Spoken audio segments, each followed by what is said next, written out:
Hey guys, you're watching Chaotic TV. We're bringing you the match point from this best of 3 series from IPL5's Winners Round 1. In the top right of Daybreak, we have the pink Protoss playing for Light Esports. It is Caliber.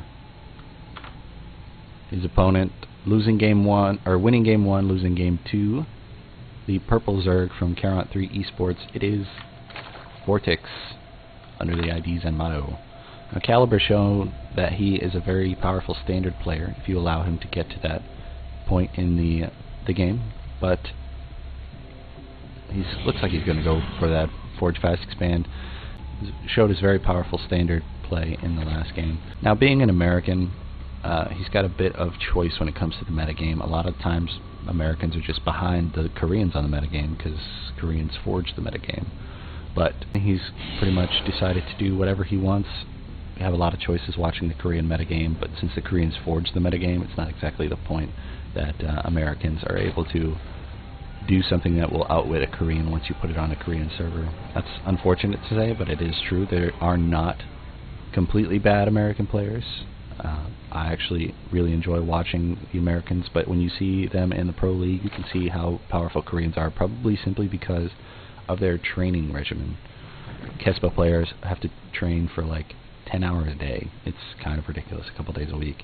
And you can just see how well that pervades the Pro League scene when it comes to their play styles, and even the fact that they're starting to take over the ESF, the Esports Federation players in the GSL. They're doing so well right now. Another pylon block out of Caliber is actually going to put Vortix on the back foot, but it doesn't look like he's going to go for that third pylon, or that third hatchery block, because he did some mispathing. He's going to see it put down, and he's not going to be able to do anything about it.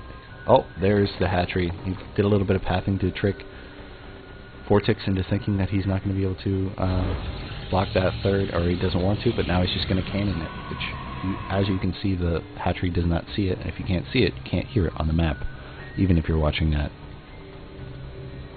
Now, the Nexus is looking to be dropped by Caliber, and then he's going to put some cannons behind this, or is he just going to fake it and put some cannons right here? You can already see that they're in the way. The Overlord here is going to see them, and how many Zerglings are we going to see pop out? But since he's got the pylon here, oh wow, this is actually a pretty powerful play by Caliber to cannon the third whilst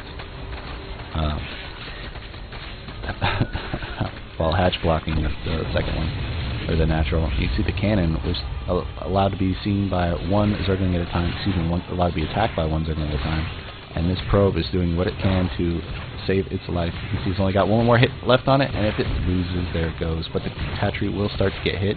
This Overlord will keep getting attacked, and the third of Vortix will eventually probably go down unless he brings over a couple of Queens ASAP and starts taking out that photon cannon to help with some Zerglings. He can't just pylon unpower it, and it looks like there are no Zerglings back home with a photon cannon and gateway.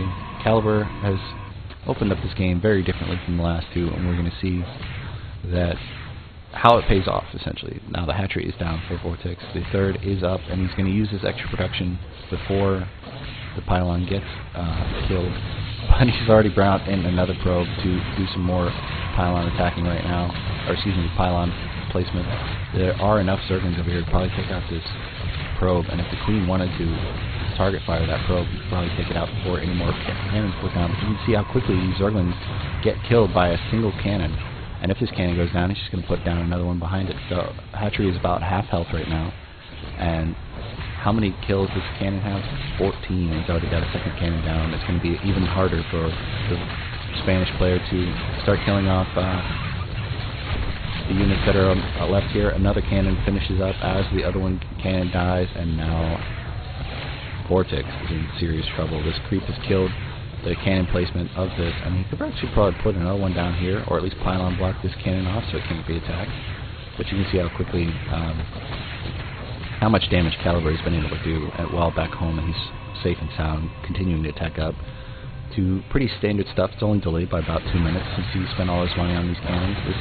This probe, a lot of times you'll see them attack a probe so that the probe can't be putting any more cannons down. Now that the creep is completely denied any further cannon placement, this probe is here simply to help Oh wow, just as the queen pops out, now the broodlings and the queens are going to be able to kill this cannon, and this pressure is going to finish. And if he actually kills these pylons, he's going to be able to supply cap Caliber until he puts down another pylon. Wow, that was actually pretty powerful of Caliber to do that. He's lost only 674 resources from a cancel here and there, and you can see how much Vortix has lost with the 1575. Very exciting game. Starting off this match point, you can see how different it was. Even though he did go forge fast expand, he used that forge to do some cannoning at his opponent's third base, knowing that his third was going to be taken from the previous two games. You can pretty much draw conclusions. 2 games isn't really a pattern by any statistician's point of view, but it's probably indicative if you're meeting somebody for the first time that they're going to keep doing that. And the low-level matches aren't exactly where mind games are going to be played. They're going to be played in the high-level matches further into the tournament. Now you can already see that he's supply blocked, like I mentioned. The Twilight Council was able to be put down before that supply block. Not that it would have been blocked by the supply block, but there are no more units coming out, and the Stalker that he wants to bring out actually cannot be.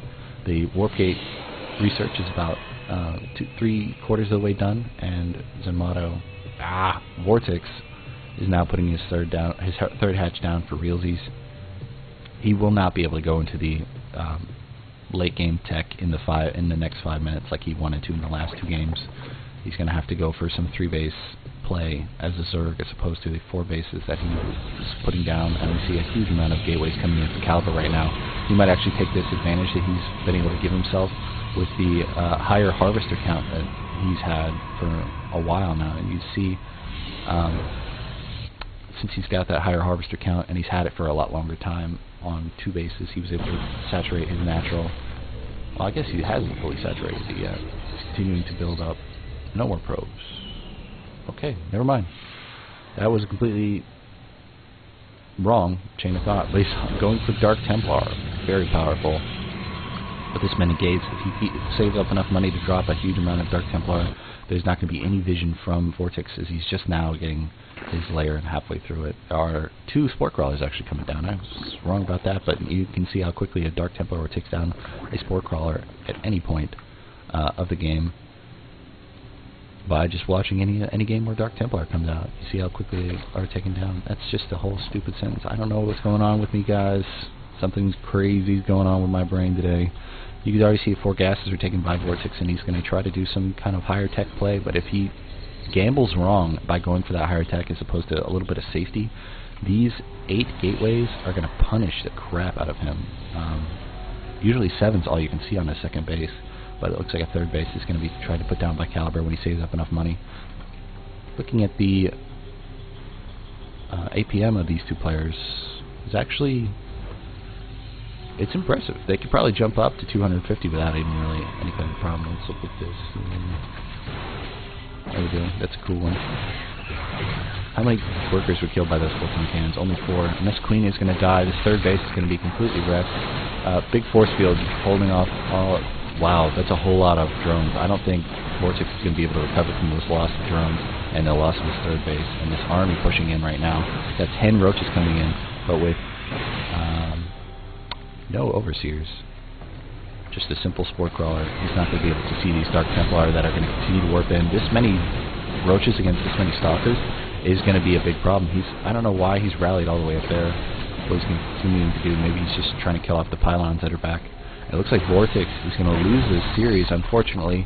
This is going to be GG for him. Look how much pressure is coming in from the Protoss player from America. The Spanish player has nothing to do, nothing available to keep killing. He's continuing to build 8 roaches, pulling his drones to be able to hold this off. But even if he does hold it off, I'm fearful for his chances of surviving the continuing. Now you see how many drones have been killed, 22, and he was denied his third base for so long, and he just does not have the production to be able to kill us, even if he does survive it. But that is a good game, well played. Caliber, with that photon cannon push, does win the series. But we have another game from WnrRnd1 coming at you right now, and it looks like it's going to be Bomber versus Slivko. Very exciting games coming up to you right now in just a second on Chaotic TV.